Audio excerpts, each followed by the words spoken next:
Konnichiwa, Watashi wa Hakon desu.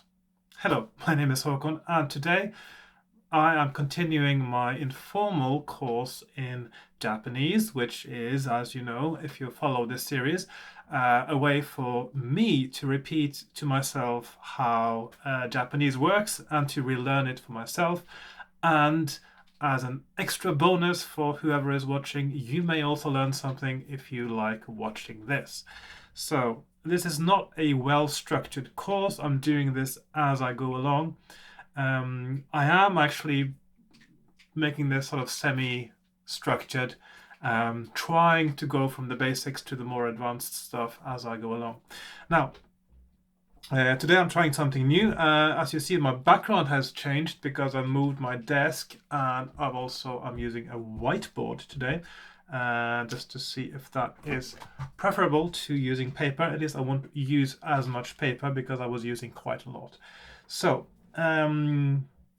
last time I was finished going through the hiragana syllabary system. I'm not going to start on katakana just yet, but I think we should get started on words, sentences, things like that. So I'm going to start with a really, really basic thing. So we have a sentence.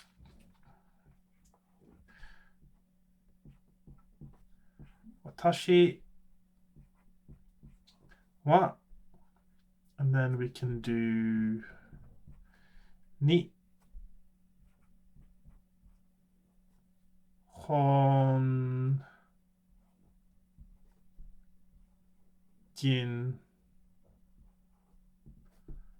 desu. Okay, so there is a sentence for you. Watashi wa nihonjin desu. And notice deliberately now I'm writing this without spaces because in Japanese you do not use spaces. Now, one thing right away that might seem a little bit confusing. Where do you know where the words begin and where they end? But of course, once you start using kanji, the Chinese characters, those are usually part of a word stem, the beginning of a word. So that in a text, you would see a word beginning with a kanji and ending with hiragana very often because those have the grammatical endings and also the particles which are used all the time pretty much to denote what function something has in a sentence. So let's write this out as well because you're still learning your hiragana. So this is wa ta shi and wa again, but of course notice different characters because the second wa here is the theme particle, and it's written as a ha, but it's pronounced wa. Ni, ho, n, ji. So notice that's the she, but with the diacritic, the dakuten, which denotes it's a voiced sound, and it becomes a ji. N, de, su. And full stop. So, watashi wa nihonjin desu. And of course, as I talked about last time, the last U there has a tendency to be completely unvoiced and almost disappears. So when you hear somebody talk, it would just sound like nihonjin desu. So what does this mean? Let's break it up a little bit. So we have watashi. That means I, it means me. And although I'm using this now, and of course when I'm doing basic sentences, I will be using the subjects or the themes a lot. But in practical Japanese, as indeed in many other languages, it is really, really common to drop the subject, or in this case, the theme, and I'll get back to that again, as long as it's obvious who or what you're talking about. And of course, people do this in all languages. It's becoming more common in English too. You see people writing on social media, they tend to skip the subject if it's obvious, even though it's not something you should do in your English class. But in many other languages, of course, you don't you have markers on the verbs, on adjectives, etc., that tell you something about who the subject is, even if you don't include the subject. Like, for instance, Italian, where the verb ending tells you what person and number is doing whatever action is being done.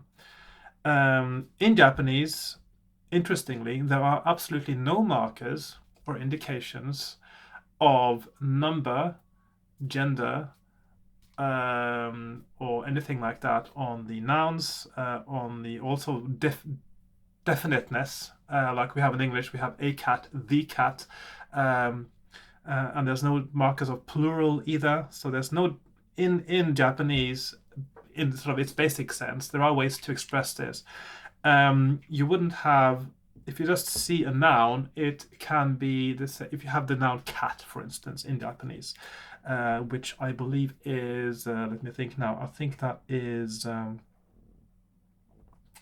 neko. So neko is cat, and that can mean a cat, the cat, cat, cats, all of those things. And it just depends on, in many cases, on the context, what you're talking about. And there are no markers on the verbs telling you anything about number, gender, anything like that. So even so, context is really a big thing about any language, and of course in Japanese, context will tell you if which of these is the correct way to translate what you're saying, for instance. Now let's keep on with this now. So watashi means I, or me, and then we have the particle, which denotes when a particle comes after a word, it means it describes its function in the sentence. I'll get back to that as well. Nihonjin, that's a two-part word. That means Japanese person. Nihon means Japan. Jin means person, Japan person. And then at the end, always at the end, is the verb desu, which means to be, but not in all senses of to be. So, I am Japanese. I am a Japanese person. This is how you say that. Watashi wa nihonjin desu. I, theme, Japan person, am, is how you would sort of read it out. The verb always at the end of a sentence or a clause, of course, if you have a sentence that's made up of several smaller sentences. Now, theme particle, just to say a little bit about that first. In Japanese, you have a distinction between theme and subject. Those are two distinct things, but in practical use, people mix them up quite a bit. I mean, they're using them in different ways. One person's theme might be another person's subject and vice versa. There are regional differences, there are individual differences, and so it can be something that is quite confusing to learners of Japanese. I'll probably say more about it later, but to start with, maybe think of it as almost like a headline. So you are declaring what you're going to talk about. But one interesting thing and a very important distinction between a subject and a theme is that the theme is not important in the sense of what information you're trying to convey with your sentence. So when you use the theme particle wa, it means you're talking about watashi wa, you're talking about me, but that's not the important bit. The important bit is what comes next, which is Japanese, being Japanese. So a way to transliterate it, I suppose, into English, you wouldn't, of course, say it like that. You could say, concerning me, when it comes to me, I am Japanese. Or you could say, me, Japanese. So theme means it has a slightly distinctive function from a subject, and we'll get back to that later when we talk more about subjects.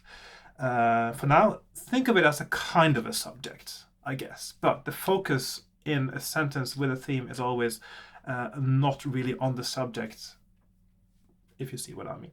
So I hope that wasn't too confusing. Okay, so let's go with the next one. Nihonjin, quite simple, really. This is going to be some of our first kanji as well when we get to that. So I'm not going to do the kanji now. But what you will notice quite quickly is that once you start including the kanji in the text, it will be easier to read. Right, and then the des, that's also an interesting thing because that means to be, but it is in a very specific sense of to be. If you have the verb to be in English, for instance, to be, it can mean two different things. It can mean equals, the same as, or it can mean exist, be present, etc. So you can sort of think of it as two different things. In Japanese, those two meanings have been split up into two verbs, actually technically three verbs, but I'll get back to that later.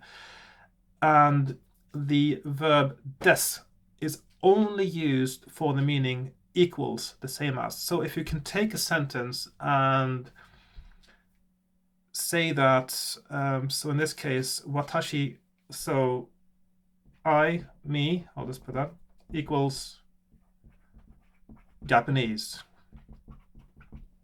So that is not talking about existence. I mean, it's not like I exist Japanese. So it's a very specific function of the verb to be. And that's known as a copula. It's something that we don't have in English because it's been mixed together, as indeed in many other languages, with the verb to be in the sense of existing.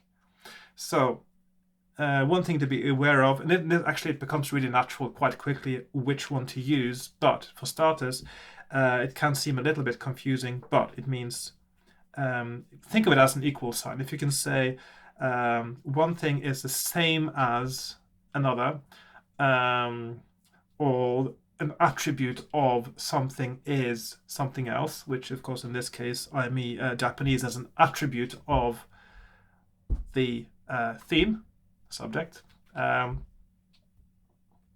you can use des. If you're talking about something being somewhere, then you would use the other verb to be. But of course the sentence structure in English is quite different. So you could say a car is, but that sounds a bit strange. You would say a car is there, for instance. That makes more sense. And then it's a car exists there when you think about it. A car is present there. But a car is blue. And that's a different thing again. A car is expensive.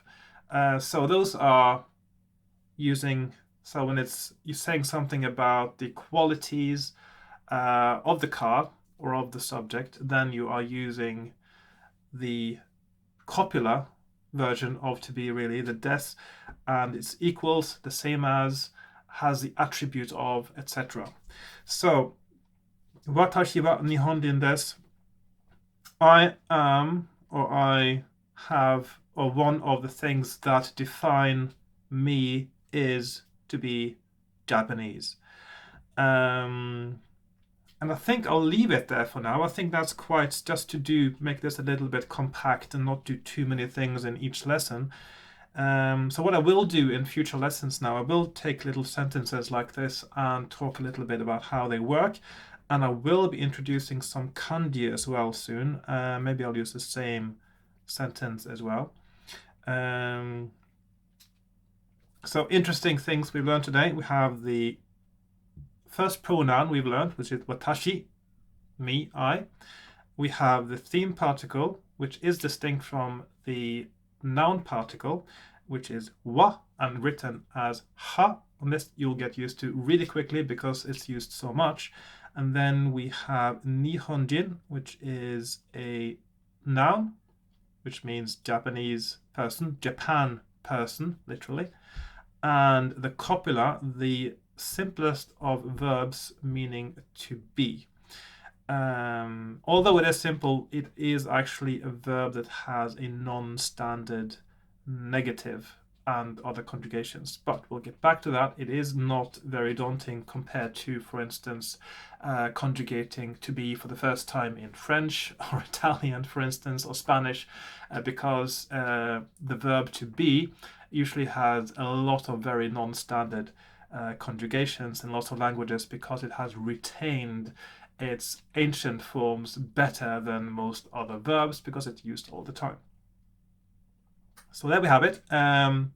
That's today's lesson, and I will get back to you next time with more Japanese. And thank you again for watching. I hope you found this useful or interesting. If you have any questions, comments, etc., please leave them in the comments on in YouTube. If you enjoyed this, please like, share, subscribe, join me on Patreon, all those things. And I'll see you next time. So, どうもありがとうございます。さようなら. Goodbye for now. Bye bye.